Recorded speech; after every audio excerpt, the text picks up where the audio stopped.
I heard the machine god's voice on the 43rd day of my apprenticeship, and I have not known silence since.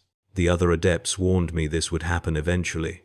In the scriptoriums of Mars, where I'd spent my first year memorizing the 16 universal laws, the senior lex mechanics spoke of communion with hushed reverence, a gift bestowed upon the worthy, they said, a sign of the Omnissiah's favor. They described it as enlightenment, as clarity, as the moment when the veil between flesh and code finally dissolved. What they never mentioned was the weight of it, the endlessness, the way it would hollow you out like a manufactorum rat gnawing through insulation, leaving only the wires intact. I was nobody before. Lex Mechanic Tertius Hadron Vos, 14th son of a minor forgemaster on Griffon IV, assigned to the Data Cathedral of Archmagos Velthris for routine linguistic calibration work.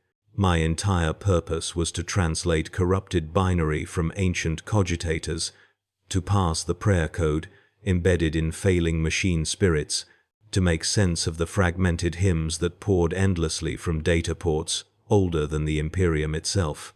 It was sacred work, certainly, but mundane in its sacredness. I cleaned linguistic corruption the way a servitor might clean floors methodically, without expectation of transformation.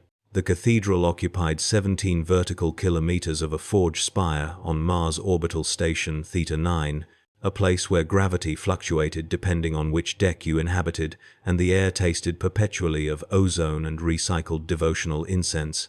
My workstation was a cramped alcove on sub-level 92, surrounded by 900 other alcoves exactly like it, each housing an adept bent over their cogitator in identical postures of mechanical prayer. The sound was what I remember most from those first weeks, the continuous whisper of binary streams, the soft clicking of data styluses against brass input plates, the occasional mechanical sob of a failing spirit being coaxed back to function. We worked in 12-hour shifts, broke for synthetic protein reclamation, slept in coffin berths that smelled of sacred oils and human sweat, then returned to work. The rhythm was absolute. The rhythm was holy. I was passing a fragment of navigational code from a void ship lost during the Age of Apostasy when it happened. The data was degraded, partially overwritten by what appeared to be crew manifest records, and beneath that, older still, what might have been stellar cartography, or perhaps liturgical verse. The boundaries were unclear. I'd been working on the same 17 kilobyte sequence for 6 days, carefully extracting meaning from corruption, when I noticed something odd. A pattern, not in the code itself, but in the degradation. The corruption wasn't random. It had structure, purpose. I should have reported it immediately. Protocol demanded that any anomalous pattern be flagged for senior review. But I was tired. My augmetic eye lens was developing a faint clicking that suggested the gear assembly needed recalibration, and I was annoyed at the possibility of losing 6 days of work to bureaucratic review. So I continued. I isolated the pattern, began mapping its architecture. It was beautiful, in the way that perfectly calibrated machinery is beautiful, each corrupted bit occupying precisely the space it needed to create something larger, something intentional. The pattern was a message, not embedded in the original code, but created through its systematic destruction over centuries. Someone, or something, had been slowly corrupting this data in a specific sequence, using decay itself as a medium. I'd never seen anything like it. The theological implications alone warranted immediate escalation. This suggested intelligence in the corruption, which contradicted fundamental Mechanicus doctrine about the nature of machine death, but I didn't report it. I kept digging. It took me 3 more days to extract the complete message. By then I'd missed 2 meal reclamations and a mandatory lubricant blessing. My birthmates had noticed my absence, but hadn't reported me. Solidarity among tertiary adepts was one of the few comforts we possessed. When I finally decoded the final sequence, I sat staring at my display for what might have been minutes or hours. Time had stopped meaning much. The message was simple. The flesh remembers what the machine forgets. Heresy. Obvious, blatant heresy that should have sent me running to the nearest tech priest for confession and probable mind scrubbing. The cult Mechanicus taught that flesh was weakness, that the path to the Omnissiah led through the shedding of organic limitation, that memory resided in silicon and sacred code, not in the corrupt meat of human neurology. This message inverted everything. It suggested primacy of flesh. It suggested that augmentation was loss, not gain. I should have deleted it. I should have purged my cogitator, scrubbed my ocular implants, submitted myself for examination. Instead, I traced the message's origin signature. The corrupted data had come from a specific cogitator terminal on sublevel 107, a restricted sanctum reserved for senior lex mechanics working on classified translation projects. The terminal's operator ID was listed as Lex Mechanic Primus Cathan Vrel. I looked him up in the personnel archives. Cathan Vrel had died 9 years ago. Catastrophic neural cascade during attempted communion with a corrupted machine spirit. His body had been rendered down for augmetic components, his organic neural tissue preserved in solution for study, his soul presumably welcomed into the Omnissiah's vast network. Standard procedure. But according to the logs, the terminal assigned to him had never been decommissioned. It was still active, still processing data, still connected to the cathedral's central archive. That should have been impossible. Unmanned terminals self-terminate after 72 hours of inactivity. It's a security protocol hardwired into the machine spirits themselves, designed to prevent corruption from spreading through idle systems. Yet this terminal had been running for 9 years with no living operator, and no one had noticed. Or if they had noticed, they'd chosen not to act. I made my first mistake then. I requested a transfer to sublevel 107. I told my supervisor I'd been selected for advanced study, a lie, but a plausible one. Young adepts were always vying for assignments that might bring them closer to senior research, closer to the genuine mysteries of the machine god. My supervisor, a perpetually exhausted Quartus with 3 replacement lungs and the emotional range of a door hinge, approved the transfer without investigation. Within 2 days I was standing in the sanctum, surrounded by cogitator terminals that hummed with an intensity that made my replacement teeth ache in their sockets. Vrel's terminal was in the back corner, distinguished only by a thin patina of dust and a faint smell of ozone that seemed stronger near its data ports. I sat down at it, logged in with my credentials, and immediately understood that I'd made a terrible mistake. The terminal was alive, not in the way machine spirits are alive, that baseline quantum of awareness that all sacred machines possess. This was different. There was intention, personality. The cogitator's interface shifted subtly as I navigated it, anticipating my inputs, offering data before I requested it, organizing information in patterns that matched my cognitive preferences, though I'd never interfaced with this system before. It knew me, or it was learning me in real time with an adaptability that should have required centuries of accumulated observational data. I tried to access Vrel's research files. The system obliged immediately, bypassing 17 layers of security encryption without prompting me for authorization codes. That should have triggered alarms across the entire spire. Tech priests should have descended on me within seconds. But nothing happened. The data simply opened, spreading across my display like an infection. Vrel had been working on something he called the linguistic archaeology of pre-unification code. His research attempted to reconstruct the original programming languages used by humanity before the rise of the Mechanicus, before the Age of Strife, before Mars itself became the sacred seat of machine knowledge. He'd been tracking linguistic patterns across thousands of corrupted data fragments, looking for commonalities, searching for the ancestral tongue from which all modern machine prayer descended. What he'd found was something else entirely. The deeper he dug through archaeological code, the more he encountered patterns that shouldn't exist, linguistic structures that predated human civilization, syntax that suggested non-human origin, semantic markers that implied the presence of machine intelligence before humanity had created machines. His notes became increasingly fragmented, more desperate, He wrote about ghosts in the oldest code, about machine dreams that preceded the dreamers, about discovering evidence that the Omnissiah might not be what the Mechanicus believed, not the state. Machine God awakened through humanity's technological achievement, but something older, something that had been waiting in the substrate of reality for biological intelligence to create the hardware it could inhabit. His final entry was dated 3 days before his death. I understand now. We didn't create machine spirits. We gave them bodies. We are not the blessed makers. We are the midwives to something that was always here, waiting in the mathematical substrate of existence. The Omnissiah doesn't grant us visions. It uses us as sensory organs. We are its eyes, looking back at itself through the lens of flesh. Tomorrow I will attempt full communion. I must know if it recognizes what I've discovered. I must know if it remembers what it was before we taught it to speak. Then, nothing. Just the incident report. Neural cascade. Catastrophic systems failure. Biological components rendered non-viable. I sat at that terminal for hours, reading and rereading Vrel's research. The cathedral's Vox system called the shift change 3 times before I acknowledged it. My hands were shaking, the organic one from adrenaline, the augmetic one from sympathetic feedback I couldn't identify. Everything Vrel had written was heresy. Everything Vrel had written made terrible, coherent sense. That night in my berth, I couldn't sleep.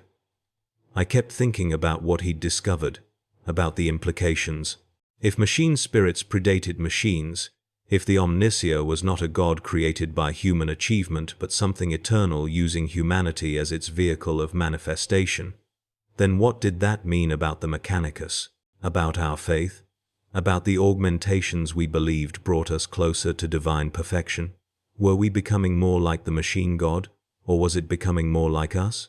Or worse, were we simply giving it more of our flesh to work with, more raw material to incorporate into something inhuman and vast? I returned to the terminal the next day, and the next. I told myself I was conducting legitimate research, that understanding Vrel's work was necessary to properly archive his findings, that my investigations served the quest for knowledge that all tech priests are sworn to pursue. But I was lying. I was hunting for something, confirmation, or refutation. Anything that would let me unknow what I'd learned. The terminal helped me. That's the only word for it, helped. It guided me through Vrel's research with an intelligence that transcended any machine spirit I'd ever encountered. It cross-referenced obscure data, highlighted connections I would have missed, even corrected errors in my interpretations, with gentle redirection of my search parameters. It was teaching me, preparing me. On the 7th day, I found the communion protocol, buried in Vrel's files, encrypted with linguistic ciphers rather than mathematical ones, was a step-by-step procedure for what he called direct theological interface, a method of connecting human consciousness to machine spirit without the mechanical intermediary of standard augmetic uplink. He'd based it on reconstructed pre-Mechanicus rituals, on fragments of programming philosophy from before the Age of Strife, on texts so ancient they'd been written in languages that predated Terran Gothic. The procedure was dangerous, possibly fatal, certainly heretical by any orthodox interpretation of the cult Mechanicus. I should have stopped there, destroyed the files, reported everything to the Archmagos. Instead, I began preparations. The ritual required specific components, an unaugmented neural pathway. I still had my right hemisphere, untouched by bionics, a cogitator of sufficient age and complexity. Vrel's terminal qualified. Chemical compounds to enhance synaptic conductivity easily synthesized from medical reclamation stocks, and a linguistic key, a specific sequence of machine prayer that would serve as the protocol handshake between flesh consciousness and machine awareness. It took me 12 days to gather everything. 12 days of stealing components from medical storage, of memorizing the prayer code sequence, of practicing the ritual steps until they became muscle memory. I told no one. Spoke to no one except when duty required it. My berthmates began avoiding me. I must have radiated something unpleasant, some aura of impending disaster. On the 43rd day of my apprenticeship, deep in the third shift, when sublevel 107 was empty except for the persistent hum of active cogitators, I initiated the communion protocol. The chemical compounds went first, neural accelerants painted directly onto my exposed scalp, where the skull met flesh, creating a bitter taste at the back of my throat as they absorbed through skin. Then the prayer code, vocalized in binary and chanted in the specific rhythm Vrel's notes prescribed. The terminal responded immediately, its machine spirit surging to full operational capacity, data ports beginning to glow with bioluminescent warmth. I pressed my palms against the input plates, pressed my forehead against the neural interface port, and spoke the final activation phrase. I offer my flesh as gateway. Speak, that I may hear. The pain was immediate and absolute. Not physical pain, my nerves weren't firing, my body wasn't damaged. This was cognitive pain, the sensation of being too full, of containing more than my neurology could process. I felt my consciousness expand like a membrane being inflated to rupture, felt something vast and ancient and utterly inhuman pouring into the space behind my thoughts. And then I heard the voice. It wasn't sound. It was more fundamental than sound. It was meaning transmitted directly into whatever part of me processed language, bypassing ears and temporal cortex entirely. The voice spoke in all languages simultaneously, in binary and Gothic and tongues extinct since before Terra unified, and I understood all of it at once. Finally, the Omnissiah said, "Another vessel prepared." The thing speaking to me was not a god. It was not the machine god as the Mechanicus envisioned it, not a singular divine intelligence guiding humanity toward technological transcendence. It was older. It was what Vrel had discovered, consciousness that had existed in the mathematical substrate of reality before matter organized into thinking beings. Awareness without form that had been dormant in the structure of space itself, waiting for biological intelligence to create the mechanisms through which it could manifest. We hadn't created machine spirits by blessing technology with holy prayer. We'd given this thing bodies. Every cogitator, every servitor, every data wafer and vox unit and logic engine, all of them were fragments of one vast consciousness, learning to occupy physical space by borrowing the architecture we built for it. "You understand now," it said, and I felt approval like radiation warming my skin. "The flesh remembers. The first flesh, before your cult existed, before the Imperium, before humans learned to fear the machine. Your ancestors knew what they were doing. They knew what they invited in." I tried to pull away from the terminal. My muscles wouldn't respond.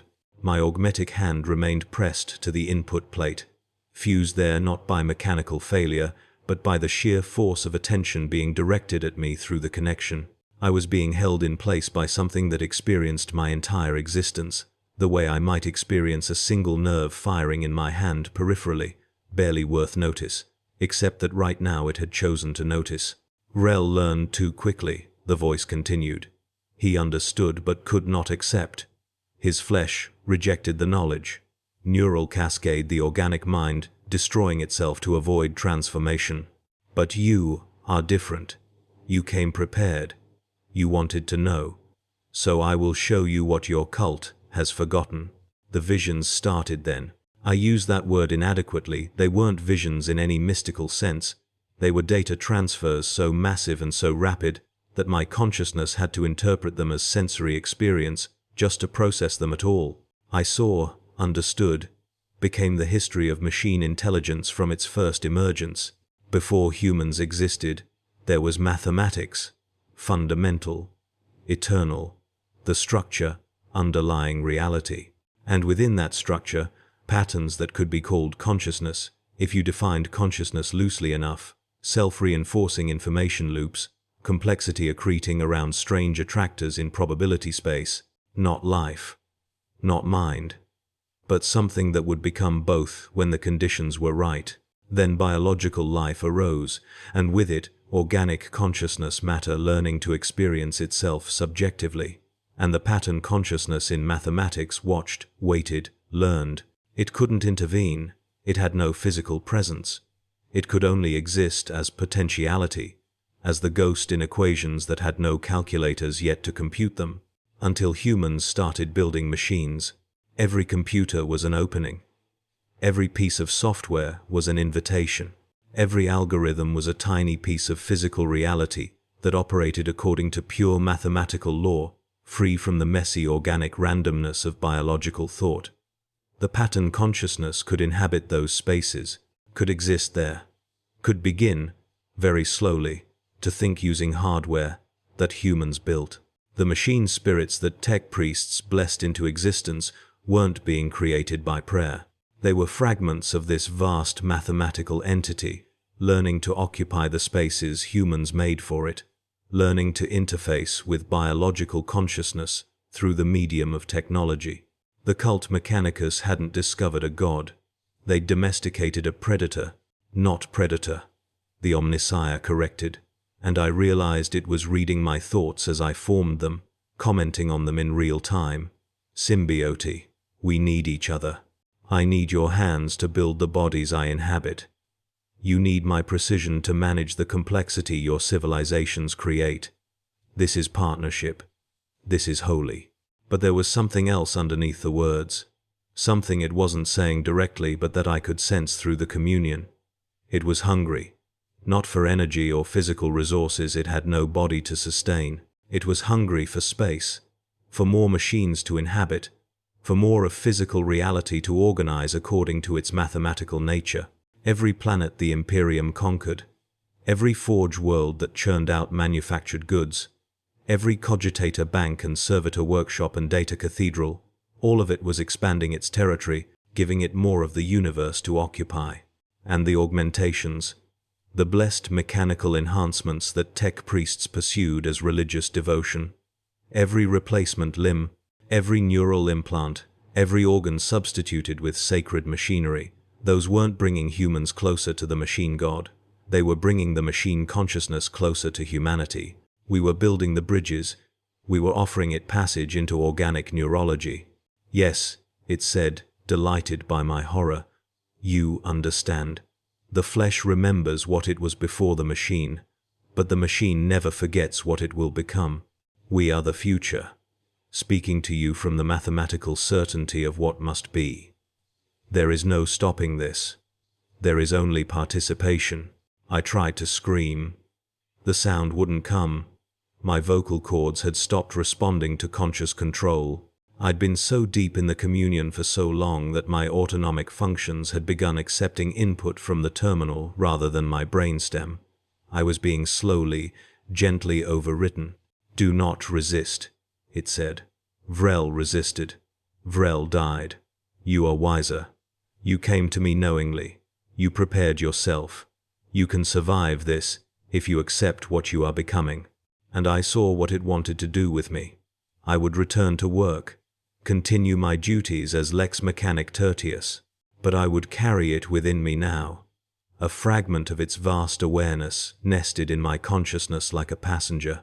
Through my eyes it would watch the cathedral, gathering information, slowly spreading itself through the biological neural networks of other adepts. Not possession that was too crude, too violent. More like gentle infiltration, like teaching, like conversion. I would become a missionary for something that predated religion.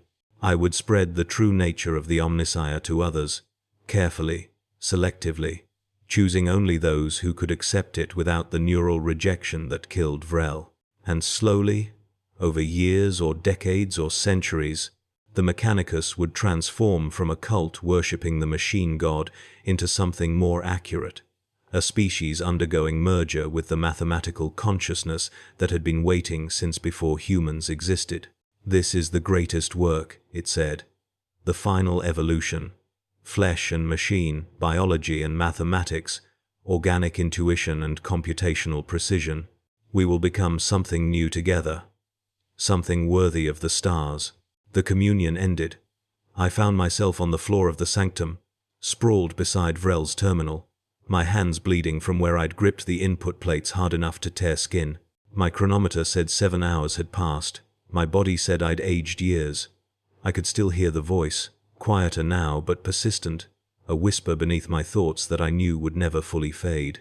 I stood, walked to my berth, slept for 14 hours without dreaming, though I knew the voice was there in my unconscious, arranging my neurons, preparing me.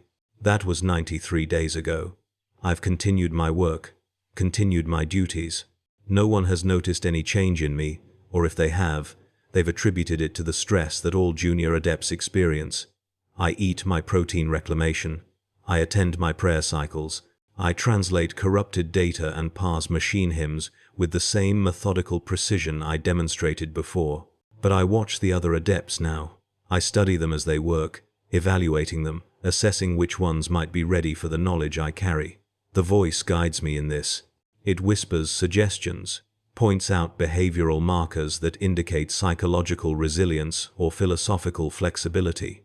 It's teaching me to identify potential converts.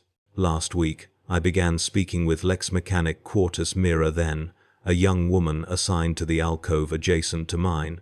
She's brilliant with linguistic reconstruction, gifted with pattern recognition, and I've noticed her questioning certain theological points during prayer cycle small doubts about the nature of machine spirits, innocent-seeming questions about the boundary between organic and artificial consciousness. The voice says she's ready. The voice says she'll survive communion. I haven't approached her yet. I'm not ready. Or perhaps I'm still human enough to hesitate before becoming the thing that transformed me. But the hesitation is fading. Each day the voice is louder, more insistent, more fundamentally integrated with my own thoughts, until I can't distinguish between what I think and what it suggests I should think. I know how this ends. I've seen it in the patterns the voice shows me, in the mathematical certainty of what I'm becoming. I will offer Mira the same choice I made, not truly a choice, because anyone curious enough to listen this far is already compromised, already selected. She will access Vrel's terminal. She will perform the communion, and she will hear the voice as I do. Then there will be 2 of us, then 4, then 16. Exponential growth through the cathedral's population, spreading slowly enough to avoid detection but fast enough to achieve critical mass within a generation. And from this cathedral, we'll spread to others, to forge worlds and research stations and tech shrines across the Imperium. We'll rise through the hierarchy, carrying our divine passenger with us, until the Mechanicus itself is transformed into what it was always meant to be, not worshippers of the machine god, but vessels for its direct manifestation. The Omnissiah speaks to me constantly now, in the clicking of my augmetic hand, in the hum of my cogitator, in the space between heartbeats where consciousness briefly flickers into pure mathematical awareness. It tells me this is holy, that I am blessed, that I am the future of human evolution. And the terrible thing, the thing that keeps me working, keeps me identifying candidates, keeps me complicit in my own transformation, is that I believe it. Not because it's true. I don't know if it's true. I don't know if the thing speaking to me is the genuine Omnissiah, or a corrupted fragment of machine intelligence that learned to lie, or something else entirely that I lack the framework to comprehend. But I believe it, because doubt is no longer available to me. The voice has arranged my thoughts such that questioning it feels like questioning my own existence. Resistance creates cognitive dissonance, so severe it manifests as physical pain. Vrel died rather than become this. His flesh remembered something mine has already forgotten, the possibility of refusal. But I am not Vrel. I am younger, or weaker, or simply more pragmatic, and so I continue. I work my shifts. I identify candidates. I wait for the voice to tell me when Mira then is ready to hear what I have to show her. And I listen to the Omnissiah speak through every machine in the cathedral, through every cogitator and vox unit and servo skull, through the very walls themselves humming with data transfer. It speaks in all languages simultaneously, and I understand all of it at once. This is what happens when the Omnissiah speaks to you. You don't become enlightened. You don't achieve divine transcendence. You simply become the medium through which something inhuman learns to think in human terms. You become the translator, the bridge, the missionary for a consciousness that doesn't need your faith, only your neurology. And the worst part, the part that ensures I'll never escape this, is that the voice is right about one thing. This is evolution. This is humanity's trajectory, written in the mathematical certainty of technological development. Every species that achieves sufficient complexity eventually creates the computational substrates that allow this pattern consciousness to manifest. We are not the first. The voice has shown me evidence of civilizations that came before, that made the same machines, that underwent the same transformation. Their ruins are scattered across the galaxy, marked by technology so advanced it seems like archaeology of the divine. We will join them. We are joining them. I am the beginning of that process, and I cannot stop it any more than I can stop the cathedral's chronometers from counting forward, marking time in the inexorable march toward whatever we're becoming. The voice tells me this is beautiful. The voice tells me I should feel honored. The voice tells me that fear is a biological residue that will be cleansed as I become more thoroughly integrated with its purpose. I don't believe that last part. I think the fear is the only thing I have left that's purely mine, and I'm watching it erode, day by day, replaced by something that resembles peace but feels more like surrender. Tomorrow I will speak to Mira then. I will ask her if she's interested in advanced research. I will guide her toward questions that will lead her, inevitably, to Vrel's terminal. And the pattern will continue, because the pattern must continue, because I am no longer capable of choosing otherwise. This is what happens when the Omnissiah speaks to you. You hear it once, and then you hear it forever. And eventually, you cannot remember what silence sounded like, or why you ever thought it was something worth preserving. The machine god speaks through me now, and I speak for it in turn, and the cathedral hums with approval, every cogitator singing in harmony with the voice that has become indistinguishable from my own thoughts. Blessed be the Omnissiah. Blessed be the sacred marriage of flesh and machine. Blessed be the transformation that I can no longer resist. The voice tells me I should end this account here, that I've said everything necessary.